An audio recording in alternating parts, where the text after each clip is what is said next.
I've never been one to sit still.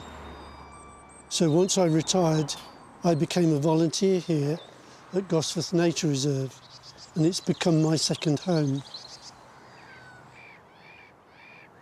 It's an urban gem and attracts all sorts of wildlife. But my absolute favourite has to be the otter. Otters are mysterious and they're magical.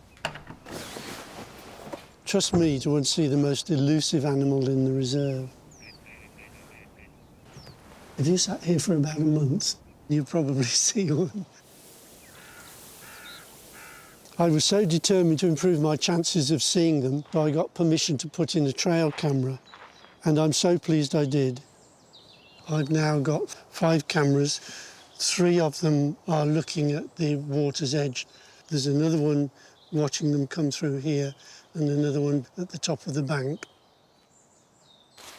And what it's revealed has only made me love them more. They give us a privileged view into the otters' lives. There's this dog otter that just loves to show off right in front of the lens. We've got 1 female. Probably the territory would only allow 1 female.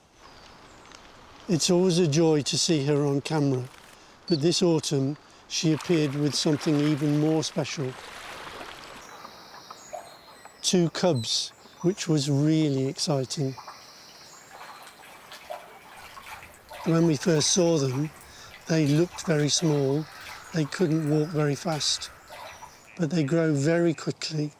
They're now confident. They are very interested in all the scents and smells.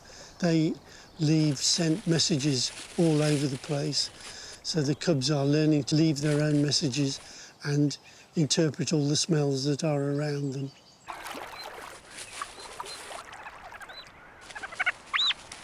I find them absolutely fascinating.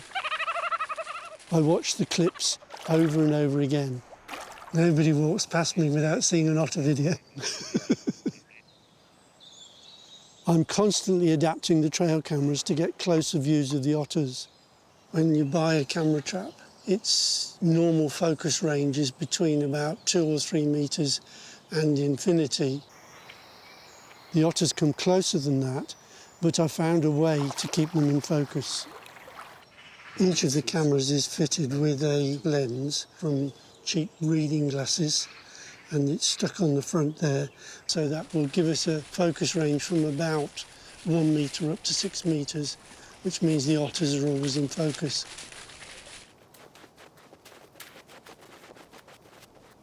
Otters are more or less impervious to bad weather. The cameras have caught otters breaking through the ice to get into the water. It's amazing to watch. One of the most exciting things I saw was the mother fishing under the ice while the cubs were following her on top. I expect the mother was hoping they were learning, but it looks as though they were just playing, hoping she would come up with the food. It's a real treat to see the young ones learn and grow. So the cubs will stay with the mother probably until they're about a year old. And as I understand it, that second year of life is really quite dangerous. Because the reserve is their mother's territory, once mature, the cubs will need to find their own elsewhere. But around here, their options are limited. The reserve is surrounded on 3 sides by major roads, and so it's only if they swim out to the south that they can get along a waterway without crossing a major road. We are constantly trying to connect our patch of nature reserve to other areas where wildlife can survive. One of the important responsibilities we have is to create an interest in wildlife in the next generation.